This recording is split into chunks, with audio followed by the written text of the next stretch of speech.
ఒక ఇండస్ట్రీని పూర్తిగా మార్చేయాలంటే దాని గురించి ఏమీ తెలియకపోవడమే ఒక ప్లస్ పాయింటా? వినడానికి కొంచెం విచిత్రంగా ఉన్నా లెగోరా అనే లీగల్ ఏఐ కంపెనీ కథ సరిగ్గా ఇదే చెప్తోంది. ఇది కేవలం ఒక టెక్ కంపెనీ సక్సెస్ స్టోరీ మాత్రమే కాదు, ఒక పాత ఇండస్ట్రీని పూర్తిగా మార్చేసిన ఒక విప్లవం లాంటిది. $675 మిలియన్ ఇదే లెగోరా కంపెనీ వాల్యుయేషన్. అది కేవలం 13 నెలల్లో. అవును, జస్ట్ 13 నెలల్లో ఈ రేంజ్కి చేరుకుంది. ఈ నంబర్ వెనుకున్న కథ ఇంకా చాలా ఇంట్రెస్టింగ్గా ఉంటుంది. ఈ అద్భుతమైన జర్నీని స్టార్ట్ చేసింది మ్యాక్స్ స్ట్రాండ్. అప్పుడు తన వయస్సు కేవలం 25 సంవత్సరాలు. టెక్ వరల్డ్లో యంగ్ ఫౌండర్స్ ఉండటం కొత్తేంగాదు, కానీ మ్యాక్స్ కథలో అసలైన ట్విస్ట్ ఇక్కడే ఉంది. అవును, విన్నది నిజమే. లీగల్ ఇండస్ట్రీని మార్చేస్తానని బయల్దేరిన ఈ వ్యక్తికి ఆ ఫీల్డ్లో జీరో ఎక్స్పీరియన్స్, కనీసం లా డిగ్రీ కూడా లేదు. తను ఒక కంప్లీట్ అవుట్సైడర్. సో అస్సలు ప్రశ్న ఇదే: ఎలాంటి ఎక్స్పీరియన్స్ లేని ఒక కుర్రాడు అస్సలు మార్పు నొప్పుకొనే లీగల్ ఫీల్డ్లో ఇంత పెద్ద సక్సెస్ ఎలా సాధించాడు? దీని వెనకున్న స్ట్రాటజీస్ ఏంటో ఇప్పుడు చూద్దాం. లెగోరా సక్సెస్ని పూర్తిగా అర్థం చేసుకోవాలంటే మనం కొంచెం టైం ట్రావెల్ చేసి వెనక్కి వెళ్ళాలి. అసలు ఏఐ రాకముందు ఈ లీగల్ టెక్నాలజీ వరల్డ్ ఎలా ఉండేదో చూడాలి. అదొక పాత ప్రపంచం, చాలా సమస్యలతో నిండి ఉండేది. ఏఐ రాకముందు లాయర్ల పరిస్థితి చాలా కష్టంగా ఉండేది. ప్రతి చిన్న పనికి, అంటే డాక్యుమెంట్ వెతకడానికొకటి, రివ్యూ చేయడానికి ఇంకొకటి, ఇలా చాలా టూల్స్ వాడాల్సొచ్చేది. ఇవి కేవలం కీవర్డ్స్ వెతికేవి అంతే. వాటి మీనింగ్ ఏంటో వాటికి తెలీదు. దీనివల్ల టైం, డబ్బు రెండూ వేస్ట్. కానీ జనరేటివ్ ఏఐ వచ్చాక సీన్ మారింది. ఇది పనిని అర్థం చేసుకుంటుంది, అన్ని పనులను ఒకే చోట పూర్తి చేస్తుంది. ఏఐ తెలివైన దానికంటే కృత్రిమంగానే ఎక్కువగా ఉండేది. ఒక పెద్ద లా ఫామ్ మేనేజింగ్ పార్ట్నర్ అన్నమాట ఇది. దీన్ని బట్టి అర్థం చేసుకోవచ్చు అప్పట్లో ఏఐ మీద ఎంత నమ్మకముండేదో.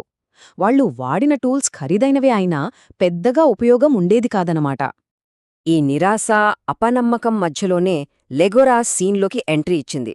వాళ్ళింకో కొత్త టూల్ తీసుకురాలేదు. లాయర్లు పనిచేసే విధానాన్నే మార్చేసే ఒక కంప్లీట్ సొల్యూషన్ని పరిచయం చేశారు.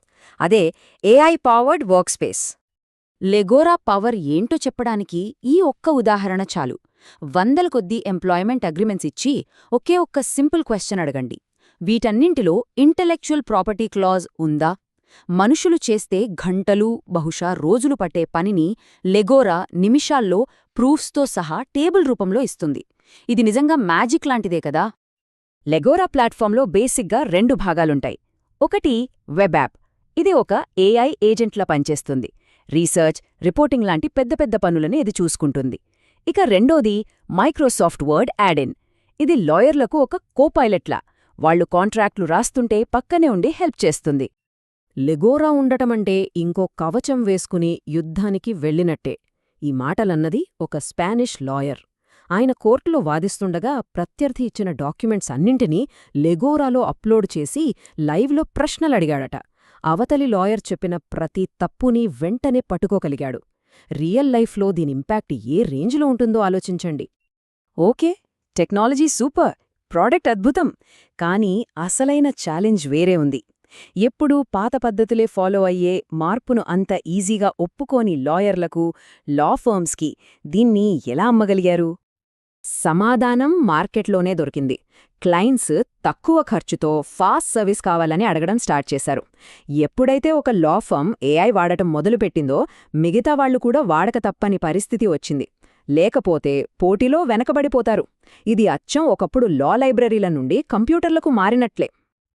లెగోరా సేల్స్ స్ట్రాటజీ కూడా చాలా డిఫరెంట్. వాళ్లు మా సాఫ్ట్వేర్ కొనండి అని చెప్పలేదు. బదులుగా మీరు గెలుస్తేనే మేం గెలుస్తాం అని చెప్పారు. కేవలం సాఫ్ట్వేర్ అమ్మే కంపెనీలా కాకుండా ఆ లా ఫర్మ్స్కి స్ట్రాటజిక్ పార్ట్నర్స్గా మారారు. ఇది వాళ్లమీద నమ్మకాన్ని విపరీతంగా పెంచింది. ఇంతకీ ఇదంతా చేసింది ఒక అవుట్సైడర్. మరి తనకు అస్సలు పరిచయం లేని ఇండస్ట్రీని అతను ఎలా హ్యాక్ చేయగలిగాడు? అతని ప్లాన్ ఏంటి? దీని వెనకాల మ్యాక్స్ స్ట్రాండ్ ఫార్ములా ఉంది. ఇది ఏ ఇండస్ట్రీలోకైనా ఎంటర్ అవ్వాలనుకునే వాళ్లకు ఒక మంచి లెసన్. సింపుల్గా 3 స్టెప్స్. 100 మంది ఎక్స్పర్ట్స్ని ఇంటర్వ్యూ చెయ్యి, వాళ్ల టైంకి తగిన గౌరవమివ్వు, ఇంకా అందరూ హెల్ప్ చేయాలనిపించేలా ప్రవర్తించు. అతను వాడిన ట్రిక్ చూడండి. 100 మంది టాప్ లాయర్లతో మాట్లాడ్డానికి లింక్డ్ఇన్లో వాళ్ళకొక మెసేజ్ పెట్టాడు. మీతో ఒక లంచ్ మీటింగ్ కావాలి, మీ 1 అవర్ ఫీజు ఎంతైతే అంత నేను పే చేస్తా. ఆశ్చర్యంగా ఒక్కరు కూడా డబ్బు తీసుకోలేదు. కానీ అతని వినయానికి, కొత్త అప్రోచ్కి ఇంప్రెస్ అయి అందరూ మీటింగ్కి ఒప్పుకున్నారు. వాళ్ల హైరింగ్ స్ట్రాటజీ కూడా చాలా స్మార్ట్గా ఉంటుంది. వాళ్ళు ఎక్కువగా మాజీ ఫౌండర్స్నే తీసుకున్నారు. ఎందుకంటే అలాంటి వాళ్లకి ఓనర్షిప్ మైండ్ సెట్ ఉంటుంది. ప్రతి సమస్యను తమదిగా భావించి సాల్వ్ చేస్తారు. కంపెనీతో పాటు ఎదిగే పొటెన్షియల్ ఉన్నవాళ్లకే వాళ్లు ప్రెఫరెన్స్ ఇచ్చారు. ఫైనల్గా ఈ కథ మొత్తం మనల్ని ఒక ముఖ్యమైన ప్రశ్నకు తీసుకువస్తుంది. ఏఐ వల్ల లీగల్ ప్రొఫెషన్ ఫ్యూచర్ ఎలా ఉండబోతోంది? ఇది కేవలం లాయర్ల గురించి మాత్రమే కాదు, మనందరి ఫ్యూచర్కి సంబంధించిన మార్పు. ఏఐ రావడం వల్ల లాయర్ల పాత్ర పూర్తిగా మారిపోతోంది. ఇంతకుముందు వాళ్ల విలువ గంటల తరబడి రీసెర్చ్ చేయడం, డాక్యుమెంట్లు రాయడంలో ఉండేది. కానీ ఇప్పుడు వారి విలువ ఏఐకి సరైన కమాండ్స్ ఇవ్వడంలో, అదిచ్చిన రిజల్ట్స్ని వెరిఫై చేయడంలో, ఇంకా క్లయింట్కి స్ట్రాటజిక్ అడ్వైజ్ ఇవ్వడంలో ఉంటుంది. సింపుల్గా చెప్పాలంటే వాళ్లు వర్కర్స్ నుండి ఏఐ మేనేజర్లుగా మారుతున్నారు. లీగోరా కథ కేవలం లాయర్ల గురించి మాత్రమే కాదు. ఏఐ ప్రతి ఫీల్డ్లోకి వస్తున్న ఈ టైంలో ఇది మనందర్నీ ఆలోచింపజేసే ప్రశ్న. ఫ్యూచర్లో మన విలువ పనిని స్వంతంగా చేయడంలో ఉంటుందా, లేక టెక్నాలజీని నిర్దేశించడంలో ఉంటుందా? ఆలోచించాల్సిన విషయమే.